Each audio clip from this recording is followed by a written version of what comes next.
All right. Hey, Jack. So, today we talked about new kinds of chords. There was the two shapes, E and A, meaning chords in the E string and the A string. But the name of the chord or what chord you're playing is whatever the bottom note is. So, I sent you, it's exercise 1-7, blues in A. And it deals with these chords. If you remember, this is what we went over in class. The first chord is an A7, but it's the shape that starts on the E string. And then it goes to D, which is the shape that starts on the A string, but we're playing the bottom note of D. And if you remember, the other chord is the E7. So it's all within 2 frets. Here's the whole thing. I'll play it through once so you can hear it and watch my left hand.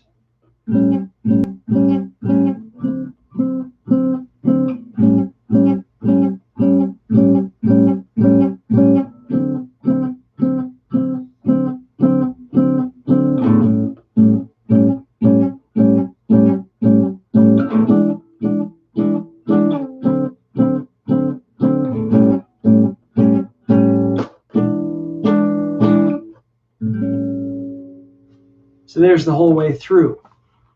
Now, I sent you another, or will be sending you another one too, exercise 2, blues in D. So, we're going to start playing a D on the E string. So that makes this D, the next chord's a G, that's a G on the A string. Since it's on the A string, it's the A shape. And then the third chord is A7, which is 12th fret. So same thing, it's all within 2 frets.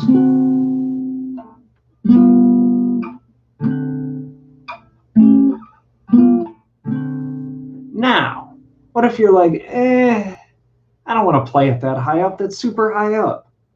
Well, we found the D chord on the E string, let's find it on the A string, which is 5th fret, just like in the other piece.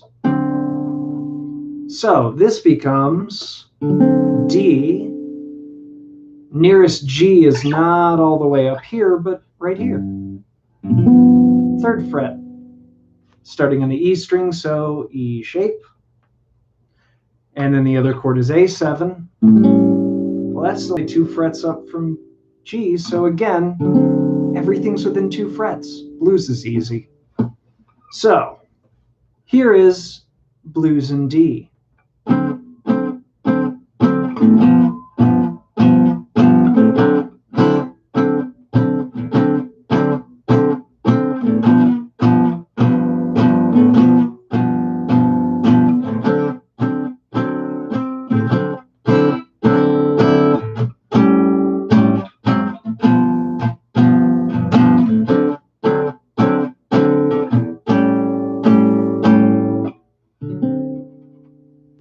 All right.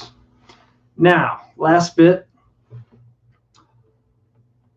If we're playing any of the chords on the A string, and the 2 next to it, the A shape, then we just play the A string, D string, and G string.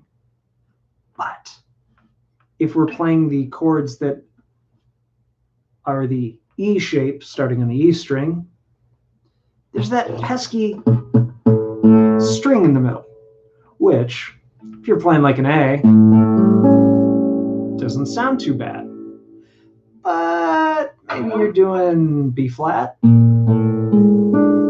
Suddenly we're not doing so well. So, here's where all that talk of good form, not as helpful.